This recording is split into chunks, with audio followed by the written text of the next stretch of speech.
Boa tarde, gente. Hoje a gente vai explicar sobre Information Extraction. Então, pode passar, por favor. A gente quis trazer primeiro o conceito, né?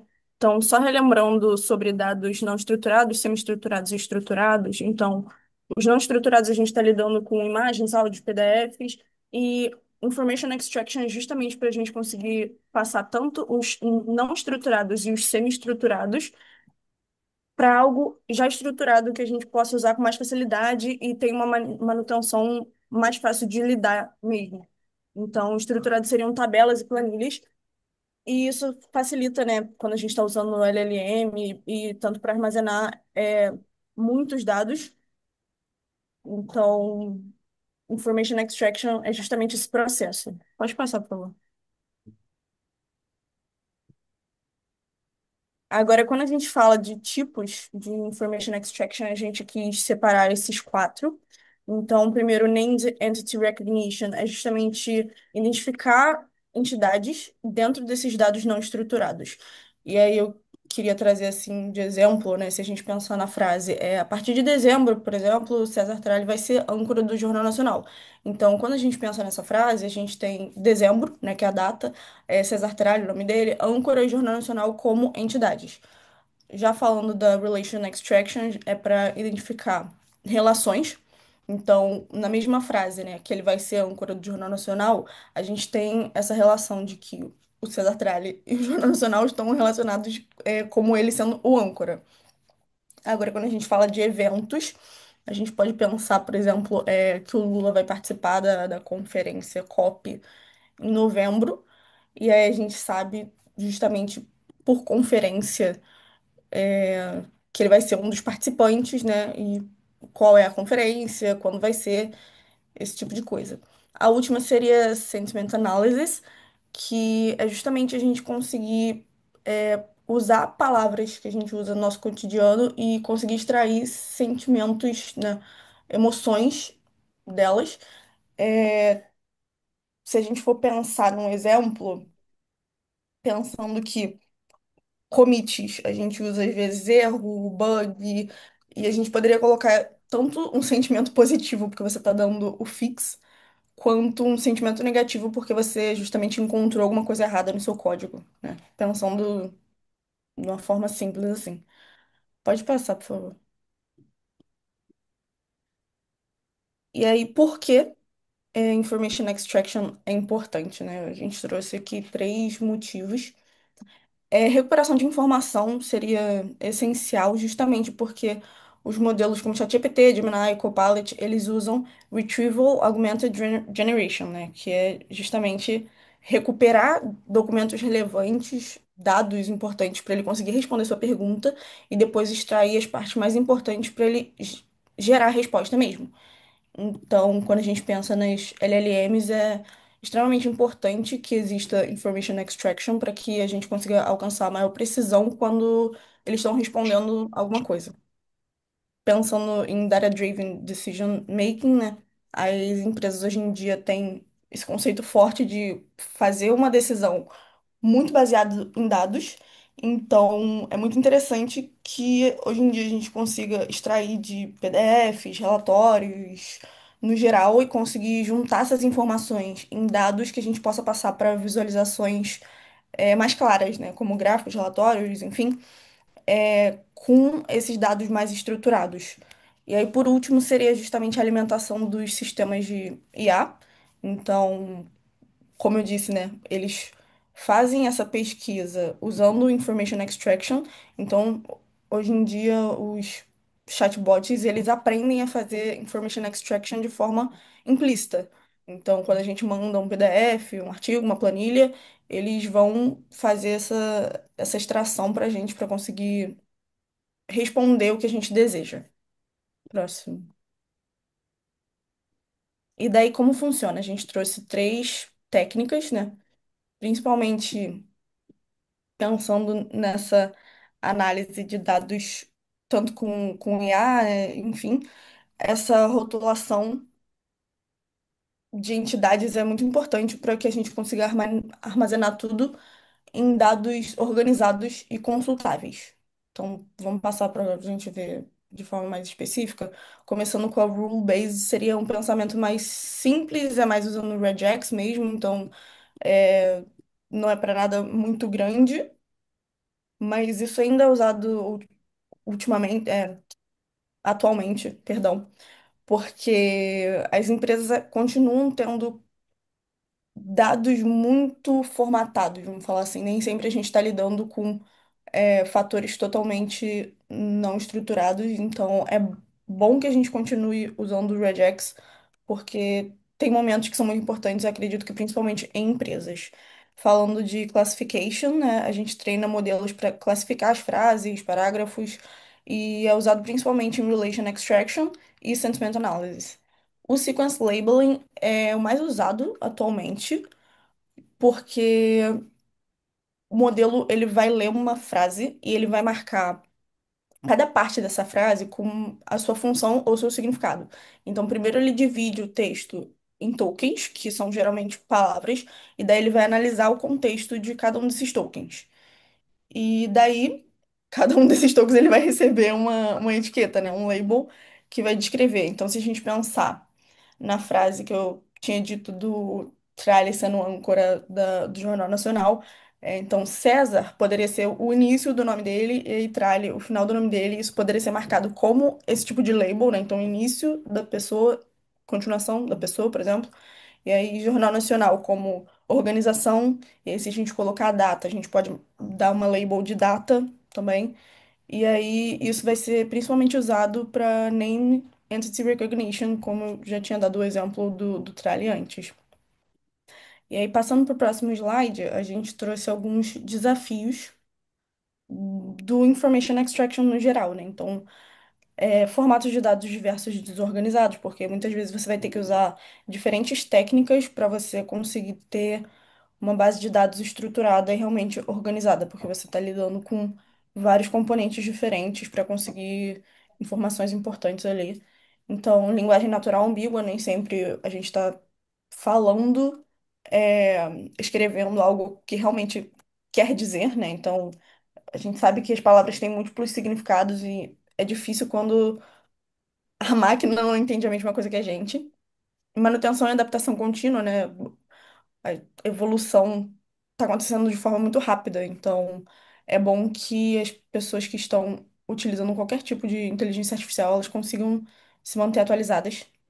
Escalabilidade e performance, relação e eventos implícitos também, né? E privacidade e segurança dos dados, já que a gente está lidando com múltiplos dados aqui para usar information extraction no geral. Aí pode passar, por favor. A gente quis trazer algumas ferramentas, mas é só para falar por alto delas. A primeira é uma biblioteca de Python, que ela representa mais o início assim dessa do information extraction como conceito. E são modelos mais simples, menos precisos, não funciona muito bem para grandes volumes de dados, mas quando você quer extrair nomes em textos com regras simples, então umas frases pequenas, parágrafos pequenos, isso funciona bem. A Space a gente trouxe porque ela oferece modelos pré-treinados, né? Fácil de integrar, mas também não é tão bom para grandes volumes de dados, mas ela consegue extrair automaticamente entidades, relatórios e documentos, por exemplo. E aí o último, a gente sabia que ele não está tão evoluído hoje em dia, mas como ele é base para muita coisa, a gente quis trazer justamente como quase uma menção honrosa aqui, porque é o começo ali da funcionalidade para grandes volumes de texto, né? Então, a gente quis trazer justamente por isso, um modelo pré-treinado, base para muitas técnicas hoje em dia desse conceito. Então, pode passar também, por favor. E aí, para a gente ter uma noção maior, assim, no geral, porque Information Extraction está sim muito aliado com os chatbots, LLM, mas ele pode funcionar sozinho. Então, para a gente ter uma noção disso na vida real, a gente trouxe essas áreas aqui, né? Então, na medicina, a gente poderia ter extração de informações de prontuários, no jurídico, análise de contratos, e tudo isso tem benefícios diretos para a população. Então, tanto ajudar os médicos a tomar decisões mais rápidas, acelerar revisão de documentos e as próprias decisões das pessoas que trabalham na área jurídica. ajudar na educação, né? Tanto com extração de informações de artigos, para gerar resumos já prontos para gente. No jornalismo, a gente poderia facilitar essa checagem de grandes volumes de notícias para permitir que as pessoas consigam fazer matérias mais interessantes e mais precisas. E na economia, uma coleta de dados para monitorar riscos, oportunidades de investimento. Então, tudo isso para facilitar a nossa vida no geral, né? Pode passar também, por favor. E aí, falando do futuro que a gente pensou para Information Extraction, o que a gente consegue ver de evolução hoje em dia, né? Eu queria citar isso, que é uma aproximação que hoje em dia, uma estimativa de que 80% dos dados globais não são estruturados. Então, a gente percebe a importância que Information Extraction tem quando a gente está falando de inteligência artificial e propriamente dados, né? Então, com certeza vai ter uma maior demanda por processamento automatizado de dados. Avanços em tanto inteligência artificial quanto machine learning vão melhorar a precisão de information extraction. E, assim, a gente vai ter muitos desafios, com certeza, né? Tudo que está ligado com inteligência artificial hoje em dia tem um alto custo e preocupação com segurança e privacidade, mas o crescimento com certeza vai continuar, porque justamente por essa estimativa, né? Hoje em dia a gente produz muito dado e eles são, em sua maioria, dados não estruturados. Então, com certeza, essa área vai continuar crescendo e se mostrando muito importante para a inteligência artificial como um todo. Aí agora a gente vai passar para as nossas demos. Ok. Oi. Agora a gente preparou, nós separamos duas demos aqui. A primeira, a gente está usando o Google Apps Script com o Gemini. E na segunda a gente vai usar Python com o ChatGPT. Essa primeira, ela é de certa forma um pouco mais simples a maneira como o dado é extraído. Um pouco do que a gente precisou configurar para poder fazer esse projeto foi ter um projeto do Google Cloud Console, mas não sei se é tão pertinente a gente explicar mais expondo essa configuração. A gente precisava da chave de API para poder interagir com o e-mail, porque a maneira como foi pensado esse projeto é de receber invoices, que são faturas, pelo e-mail. A gente consegue buscar essas faturas de acordo com o título do e-mail, a gente baixa os arquivos e a gente usa o Gemini para extrair os dados dele, né, de alguma forma, uma maneira estruturada que a gente vai pedir. Então, deixa eu sair aqui para mostrar. Deixa eu tirar isso daqui. Ok, então o e-mail que ele espera, ele tem que ser intitulado com invoice, e daí a gente pega todos os anexos que estiverem nele. O nosso anexo de exemplo foi um que a própria demo, a própria pessoa que criou o projeto, recomendou de usar, que ele é um padronizado, se eu não me engano, é a Microsoft que providencia esse exemplo aqui. Então, o que tem de importante nele a gente tem o título o nome da loja, nós temos para quem que está sendo enviada essa fatura, endereço, o número da fatura, data, os itens, quantidade de itens e o total que deu nos valores. Quando a gente vem olhar no script, grande parte dele, nós temos aqui um construtor apenas para poder fazer uma preparação do que vai ser usado no script. A gente pega a chave de API. A parte principal do nosso script é de fato o prompt que nós passamos para o Gemini. Então, a gente, como a gente já viu, a gente tem que ser bem descritivo sobre a maneira como nós queremos que ele leia e interprete os dados e como a gente quer a resposta final. Então, a gente fala que ele vai receber uma imagem de uma fatura e que a gente quer que ele retorne uma tabela como objeto JSON. A gente pede que não tenha explicações, sem muitas descrições, apenas o JSON com todos os as informações necessárias escritas nele e sem comentários a mais nem nada.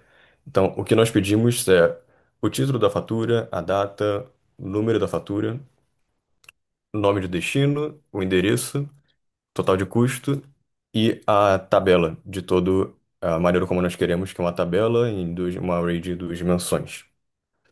A gente dá um rápido exemplo, como a gente quer, que é o título, ou o nome, o número de itens, unidade, o custo de cada unidade e o custo total. E a gente fala para ele também não inventar. Isso que é uma maneira para evitar o que a gente chama de alucinação, né? Para ele não tentar inventar os valores. Se não tiver algum dos campos mencionados, para ele simplesmente colocar que não existe valor, ao invés dele tentar colocar algum comentário a mais, escrever alguma coisa, porque isso daí é algo que recorrentemente acaba gerando mais dúvida no documento e coisas que não são necessárias. E nós pedimos de novo aqui, porque quanto mais para baixo do prompt, mais fácil da LLM lembrar, apenas o JSON sem formatação, sem tag, sem nada. Então, passando da parte mais importante, a gente tem que buscar o arquivo do e-mail e enviar para o Gemini, para ele poder ler e fazer a análise. A gente passa aqui embaixo a imagem para o Gemini depois que ele tiver feito o upload. Então, é basicamente isso aqui. É só um pouco de mandar arquivo para cá, mandar arquivo para lá, porque o Gemini ele precisa conseguir ler. A gente faz um match, isso daqui é só um regex para ele pegar os arquivos certos. E quando. Assim, isso daqui é só para deletar o arquivo. Eu já testei rodado aqui. Na dúvida, quando a gente roda, a gente pode ver que a gente pega. Peraí, espero que vocês consigam ver isso aqui, porque eu não sei se dá pra dar zoom. Mas ele vem certinho da maneira como a gente quer, que o título do invoice, no caso da fatura, veio invoice, a data veio correta, o número do invoice era 100, como a gente viu, o nome da pessoa é essa Maria Sullivan. Então a gente pode comparar esses dados daqui com o que a gente tinha já no e-mail, que a gente pode ver que era Maria Sullivan, o endereço estava certo.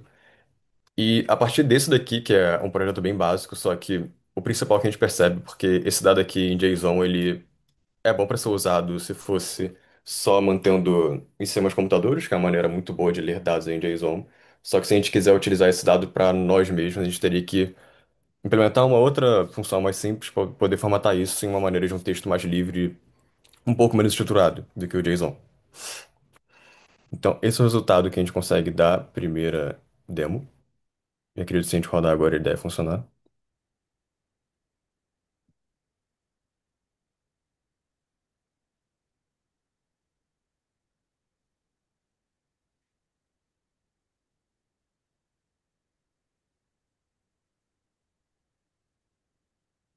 Ok, que bom. Ele Uhum. funcionou certinho mesmo.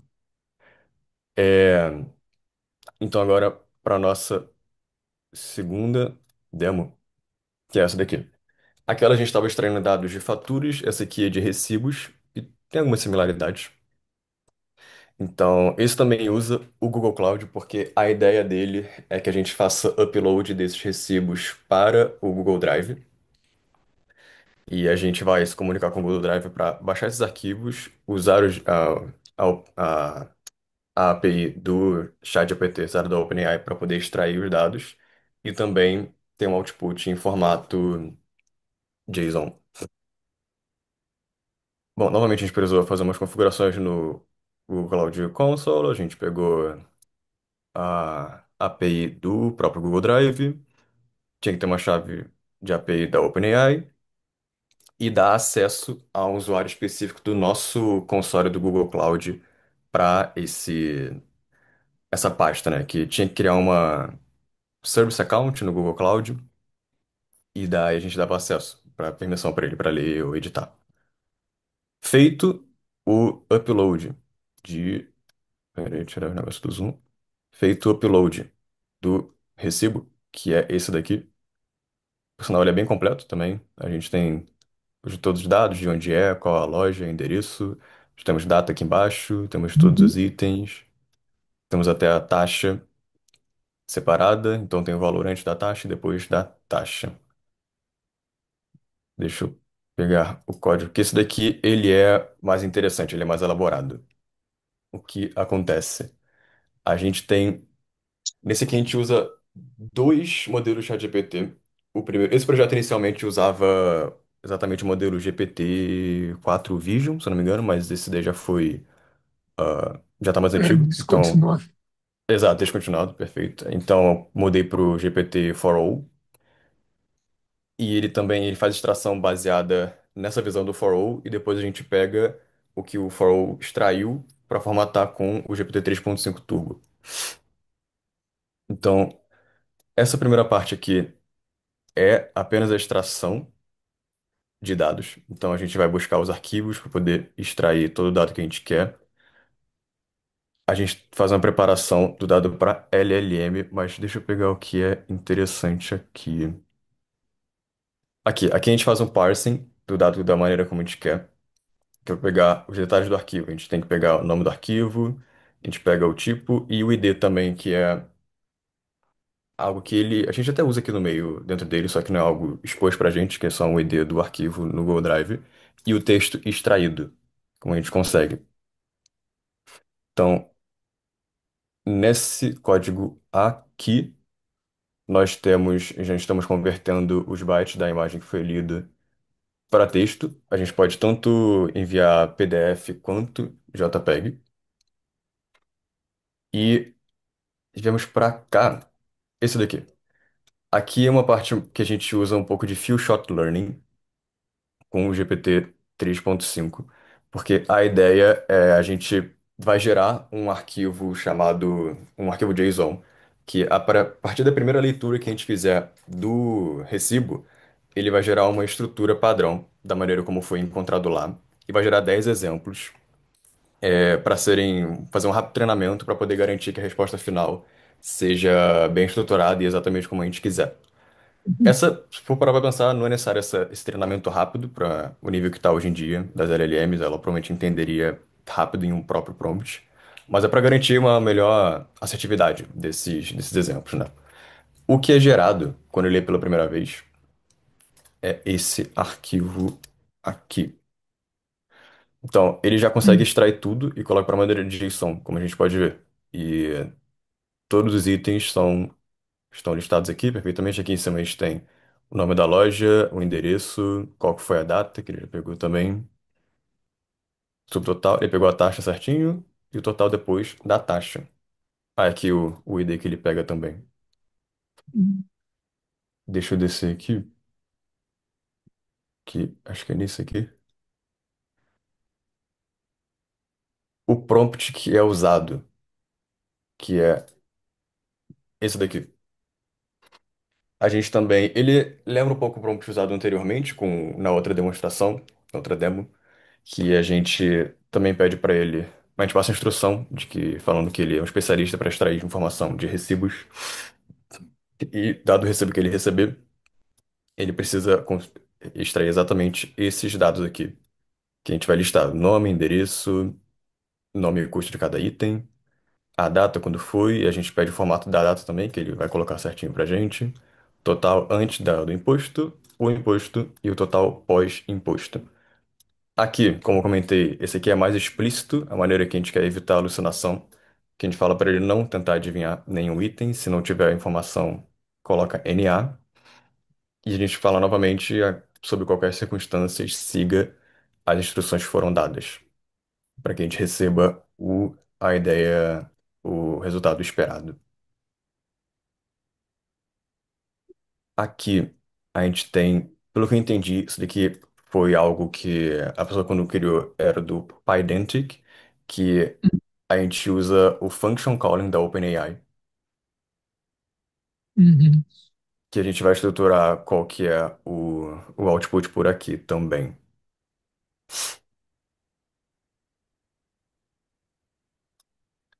Seguindo para essa parte aqui, essa função específica, a gente vai estar gerando para cada exemplo que a gente cria daquele JSON, para o exemplo que a gente criar, vai ser gerado uma conversa entre a AI e um humano, como se fosse uma conversa qualquer. E a gente tem a mensagem do humano, que seria o texto extraído. A gente teria a mensagem da AI, que é como que deveria ser estruturada a resposta. E depois a mensagem dessa tool, que a gente chamou, que é o que era do Pydantic, e que uhum, ele confirma que a função foi chamada de maneira correta. Isso daí, pela explicação, foi usado para criar um padrão de aprendizado para ele me seguir. Por sinal, é bem interessante. Não é tão simples quanto eu imaginava. Depois de extrair, a gente processa o dado dessa maneira aqui, porque a gente vai escrever para um CSV. uhum. Então é mais uma maneira como a gente quer que seja escrito. E ele vai ser escrito no final, normalizado, escrito para essa, exatamente isso daqui, para esse CSV. Então, quando a gente roda, eu vou rodar, mas a gente já tem o texto também. A gente tem exatamente que aqui não dá para ler nada, concordo. Eu fiz isso aqui. Eu pedi para ele botar em formatado. Então, o JSON, nós temos exatamente o que a gente tinha lá naquele JSON, só que agora Uhum, escrito exatamente o nome do item e tudo mais, maneira como pedimos. Ou se a gente quiser também em texto menos formatado, texto livre, uhum, a gente consegue assim. Então, a gente pode rodar aqui. Que aí a gente tem duas funções principais, que é para poder gerar esses exemplos, e aqui a gente escreve no CSV.